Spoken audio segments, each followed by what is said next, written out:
I'm Ed O'Brien. I play in a band called Radiohead. What lay behind the decision to put unreleased tracks out on vinyl for Record Store Day? Well, because it is Record Store Day, because it's supporting record stores, which are some of the most important places, we still think, a lot of people still think, for people coming together, choosing music that they love.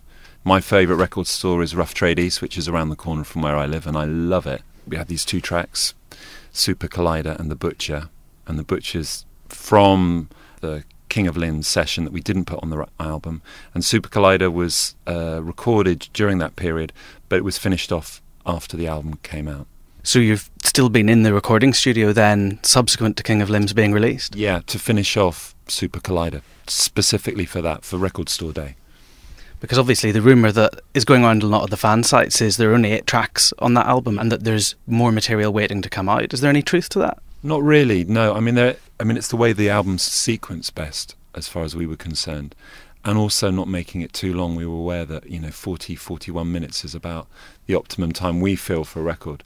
So, no, there's not. There are songs that we started that we never finished, but there's not like another 7 or 8 finished songs, waiting in the wings to be released now, or in the autumn or something. There's stuff that can be finished, but we haven't finished it.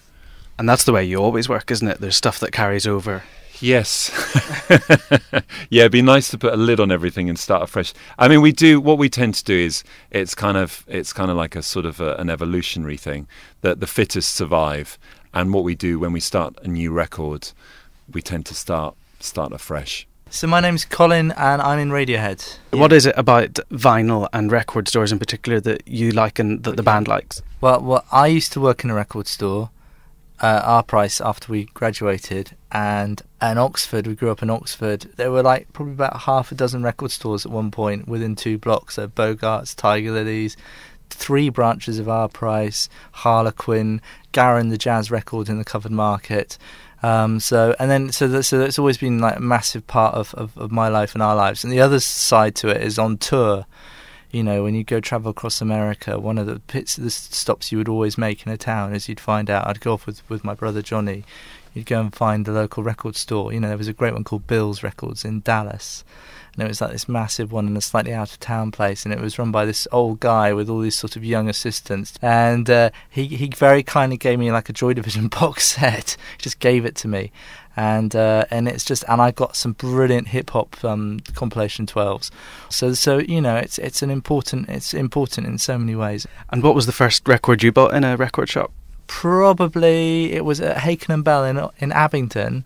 And I can't remember. It was either New Order, Movement, or Kid Creole and the Coconuts album.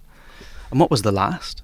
Oh God, I have to think about that. I don't know. Ed, when was the last? I don't know exactly when mine was. I went in before Christmas to Rough Trade East and bought These Young Puritans. I checked out their top 10 and saw the stuff that I didn't have, and the one that I really, really, really loved, that I'm just trying to remember the name of. Tame Impala. Yeah. Bought that. I loved that. Yeah. And These Young Puritans. So I mean, but it was weird, because I went in and I ended up buying 10 CDs, and I realised I hadn't bought 10 CDs. It only cost 80 quid, but if you bought 10 CDs 10 years ago, it cost you 130 quid. Yeah. I remember thinking, I haven't done this